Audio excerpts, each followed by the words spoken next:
and went over there to study German language, try to better my language skills. And in my third week there, I actually ran into a guy from New York at a train station who happened to be getting his doctorate degree in archaeology at the same university that I was going to. So. Okay. So he was involved in a dig of some sort, is that right? Yes, he was doing his doctorate work on a site in Otzenhausen, Germany, which is near Nonnweiler, which is right next to Rhineland Falls. Basically, he was assisting with the excavations there and trying to recreate the day-to-day life of the people that live there. Okay. And then, so did you get involved right away with that project? How did it work exactly for you? I started just going out there.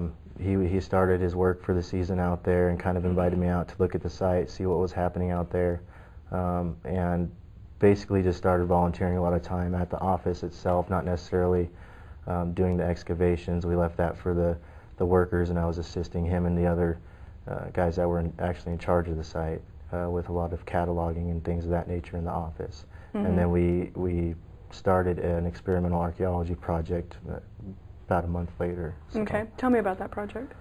That project, basically what we were doing was we were trying to recreate the iron smelting techniques of the Celtic people that lived in Otzenhausen. And we did everything from excavate the ore ourselves out of the ground, prepared that, built clay ovens, and built the fires, smelted the iron down.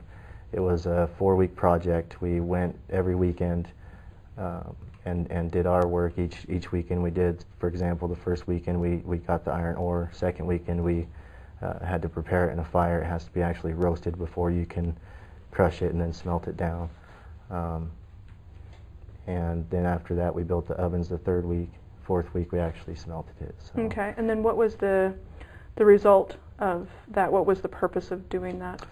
The purpose of that, for one, was to take what we know that they had at the time for technology, the type of ovens that were being used, and to see how hard it would have been or how easy it would have been to actually get that ore to melt down.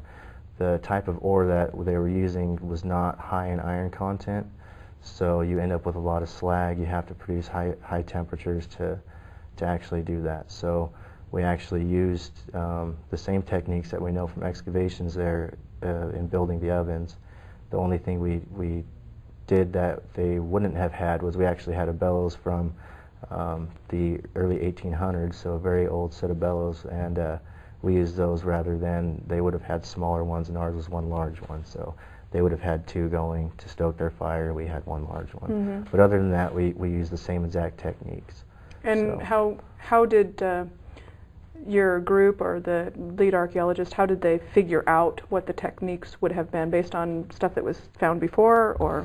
Based on the fact that they found the bases of these ovens. Obviously they didn't find any complete ovens. Most of them were just the bottom structure of it, but by looking at the soil composition they can tell what was there, what they were burning, and so they knew that they were actually making iron, and they found some chunks of the slag that's produced when you melt the iron. And there was also some writings, some Roman writings about the people in that area, and they described the fact that they saw them at one point